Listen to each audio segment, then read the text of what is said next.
মিনা, ওই দেখ, এই ছোট্ট তিমি দুই পাথরের খাঁজে আটকা পড়ে আছে। ও অনেক কষ্ট পাচ্ছে, চল কাছে গিয়ে দেখি। না মিনা, একদম কাছে যাবি না, ওরা অনেক ভয়ঙ্কর হয় শুনেছি।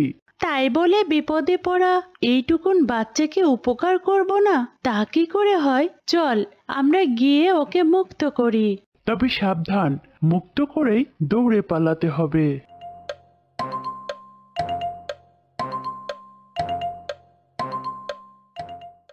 এই পাথর দুটো আলগা করতে হবে।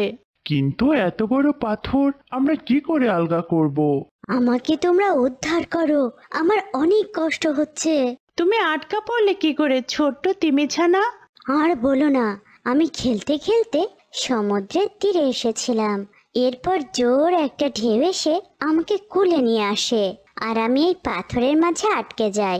এখন আর বের হতে পারছি না, আমায় একটু সাহায্য করবে? তুমি চিন্তা করো না, আমরা চেষ্টা করছি তোমাকে মুক্ত করতে। রাজু, তুই এক কাজ কর, সমুদ্রের পাড় থেকে দুটি বড় ঝিনুকের খোলা খুঁজে নিয়ে আয়। ওইটা দিয়ে এই পাথরের নিচ থেকে বালি আলগা করতে হবে। ঠিক আছে, আমি খুঁজে আনছি।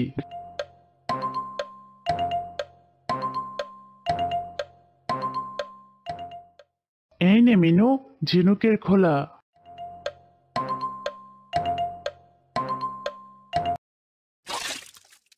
হ্যাঁ, আমরা পেরেছি। আমরা পেরেছি। তোমরা আমাকে অনেক উপকার করলে, তোমরা অনেক ভালো। তোমাদের নাম কি? আমি রাজু। আর আমি মিনা, আমরা দুই ভাই বোন। মিনা, রাজু, তোমরা আজ থেকে আমার বন্ধু হয়ে গেলে। চলো আমরা একটু মজা করি। তোমরা আমার পিঠে চড়ে বসো, আমি তোমাদের সমুদ্র ঘুরিয়ে দেখাই।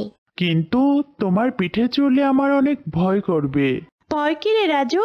চল আমরা আমাদের বন্ধুর সঙ্গে সমুদ্র ঘুরে দেখি, অনেক মজা হবে।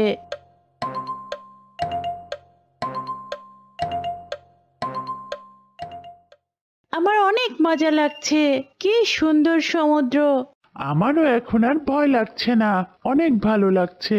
আমরা রোজ আমাদের বন্ধুর সঙ্গে সমুদ্রে ঘুরে বেড়াবো। আমরা তো অনেক ঘুরলাম, এবার বাড়িতে ফিরতে হবে, না হলে মা অনেক চিন্তা করবে। বন্ধু, তুমি আমাদের এখন কুলে নামিয়ে দাও। বন্ধুরা, আবার সময় পেলে এসো, তোমাদের সঙ্গে সময় কাটিয়ে আমারও অনেক ভালো লেগেছে। অবশ্যই আসবো, তুমি সাবধানে থেকো আর তীরে এসে আটকা পড়ো না যেন। বিদায় বন্ধু।